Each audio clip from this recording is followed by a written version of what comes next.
Semua orang kenal Atlantis, kota hilang yang legendaris itu. Tapi ada kota lain yang kisahnya jauh lebih nyata dan lebih gila. Karena kota ini benar-benar lenyap, bukan dalam hitungan hari, tapi hanya dalam semalam. Namanya Helike, sering dijuluki Atlantisnya Yunani. Bayangkan sebuah kota metropolis yang kaya raya di Achaea, di pesisir utara Peloponnes. Helike adalah pusat kebudayaan dan keagamaan yang sangat penting.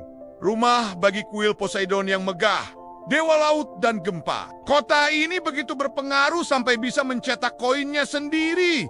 Sebuah simbol kedaulatan. Ini bukan dongeng, kawan. Para penulis kuno seperti Diodorus Siculus dan Pausanias mencatat keberadaannya. Koin-koin kuno dengan gambar Poseidon dan trisulanya menjadi bukti nyata yang bisa kita lihat hari ini. Beberapa hari sebelum malapetaka tiba, penduduk Helike menyaksikan pemandangan yang sangat aneh. Ular, tikus, dan hewan-hewan kecil lainnya kabur secara massal dari kota menuju tempat yang lebih tinggi. Catatan kuno mengabadikan kisah ini sebagai semacam peringatan dari alam yang sayangnya diabaikan. Apakah hewan benar-benar bisa merasakan getaran pragempa? Sains modern menjelaskan bahwa fenomena semacam ini bisa jadi terkait dengan mikrogetaran, perubahan medan listrik, atau emisi gas dari bawah tanah. Bukan sihir, tapi sinyal alam yang sulit dibaca oleh manusia. Menjelang tengah malam, di musim dingin tahun 373 sebelum Masehi, bumi Helike meraung. Gempa bumi dahsyat mengguncang daratan. Kita bicara tentang patahan aktif di Teluk Korintus, sebuah zona retakan yang sangat seismik. Rumah-rumah runtuh, kuil-kuil retak, dan tanah berubah menjadi seperti bubur. Ini adalah fenomena likuefaksi, di mana pasir yang jenuh air kehilangan kekuatannya dan seolah-olah mencair. Namun, pukulan terakhir datang dari laut. Getaran gempa memicu longsor bawah laut yang dahsyat. Hasilnya, tsunami. Gelombang setinggi bangunan menerjang pantai, menyapu bersih sisa kota yang sudah luluh lantak. Saat fajar menyingsing, Helike telah hilang. Di tempat kota itu pernah berdiri, yang tersisa hanyalah air asin yang tenang. Legenda lokal kemudian bercerita, selama barabat para nelayan terkadang bisa melihat bayangan reruntuhan kota. Bahkan puncak kuil, saat air sedang jernih, konon patung perunggu raksasa Poseidon masih berjaga di dasar lautan.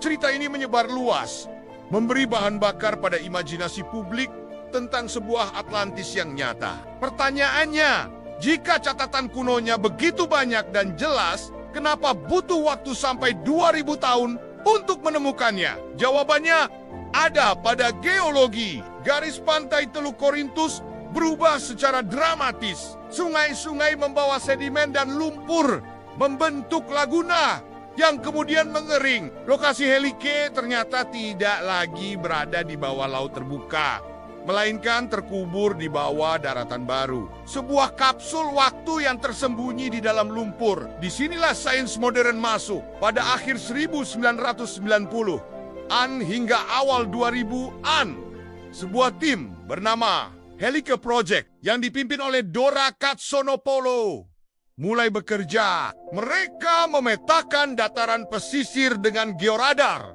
melakukan pengeboran inti sedimen, dan survei geofisika. Akhirnya, mereka menemukan lapisan pasir tsunami dan endapan laguna yang cocok dengan periode 373 sebelum Masehi. Dan di bawahnya, sisa-sisa Helike ditemukan.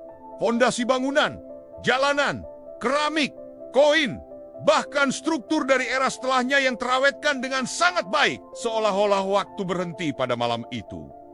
Jadi, apa yang sebenarnya terjadi malam itu? Secara geologi, ada 3 kunci utama. Pertama, patahan aktif di Teluk Korintus memicu gempa besar. Kedua, likuefaksi dan subsidensi atau amblasnya tanah membuat daratan rendah tenggelam sehingga air masuk dan membentuk laguna. Ketiga, longsor bawah laut menciptakan tsunami yang menyapu bersih pesisir. Kombinasi mematikan ini membuat bangunan roboh, tanah menganga, lalu gelombang dahsyat menutup semua peluang untuk selamat. Lalu, apakah Helike itu Atlantis yang diceritakan Plato? Jawabannya, bukan. Plato menulis tentang sebuah peradaban besar yang runtuh ribuan tahun sebelum zamannya. Namun, banyak sejarawan menduga bahwa bencana Helike yang sangat menghebohkan pada masa itu bisa jadi inspirasi lokal yang menguatkan imajinasi publik tentang konsep kota yang hilang. Setidaknya, Helike membuktikan bahwa ide sebuah kota besar yang bisa lenyap dalam semalam bukanlah sekadar fiksi. Mari kita bedah mitos dan faktanya. Mitosnya, Helike tenggelam dan tetap berada di dasar laut. Faktanya, tidak persis begitu. Kota ini hancur oleh gempa, amblas, disapu tsunami, lalu terkubur oleh sedimen. Banyak bagiannya sekarang justru berada di bawah daratan. Mitos kedua, kota ini hanya legenda seperti Atlantis. Salah. Helike didukung oleh catatan sejarah, temuan arkeologi, dan bukti geologi yang sangat konsisten. Mitos ketiga, eksodus hewan itu cuma tahayul. Faktanya, ini adalah catatan tradisi kuno. Sains modern pun membuka kemungkinan bahwa hewan memang sensitif terhadap sinyal pragempa. Kenapa kisah ini begitu penting hari ini? Karena Helike adalah pelajaran keras tentang risiko hidup di pesisir yang aktif secara tektonik. Banyak kota modern saat ini berdiri di atas delta berpasir, dekat dengan patahan, dan menghadap langsung ke laut. Ini adalah kombinasi risiko yang sama persis dengan Helike.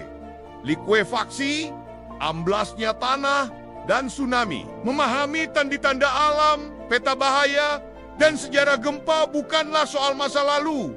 Ini soal keselamatan kita di masa kini. Ada beberapa detail yang bikin merinding. Helike adalah anggota Liga Akean yang makmur, dan kemakmurannya tercermin dari koin-koin bergambar Poseidon. Ironisnya, dewa yang mereka sembah itulah yang seolah-olah menagih upeti pada malam naas itu. Kota tetangganya, Bura, juga hancur lebur pada malam yang sama, menunjukkan betapa dahsyatnya skala bencana regional ini. Temuan inti sedimen bahkan menunjukkan lapisan pasir tsunami yang tebal. Sebuah garis tegas yang menandai malam ketika laut naik ke daratan. Dan disinilah letak wow-nya. Selama berabad-abad, manusia sibuk mencari Atlantis di peta fantasi. Sementara itu, Helike menunggu dengan tenang. Terjaga oleh lumpur, disegel oleh waktu, sampai sains modern berhasil membuka pintunya. Kita tidak butuh dongeng untuk merasa takjub. Kita hanya butuh bukti. Jadi, lain kali kamu mendengar cerita tentang kota yang hilang, ingatlah Helike, sebuah kota yang nyata, yang makmur, punya kuil megah, dicatat oleh sejarah, lalu lenyap dalam semalam. Bukan demi dramatisasi, tapi karena bumi memang punya tombol reset yang bernama gempa dan tsunami. Kira-kira kita mau lanjut ke babak berikutnya? Tulis di kolom komentar. Ketik 1 untuk Pavlo Petri, kota bawah laut tertua yang masih terlihat jelas. Atau ketik 2 untuk Terra, alias Santorini, ledakan vulkanik yang mengguncang peradaban dan mungkin menginspirasi banyak legenda besar. Jangan lupa like, subscribe, dan nyalakan lonceng notifikasinya. Sampai jumpa di episode selanjutnya.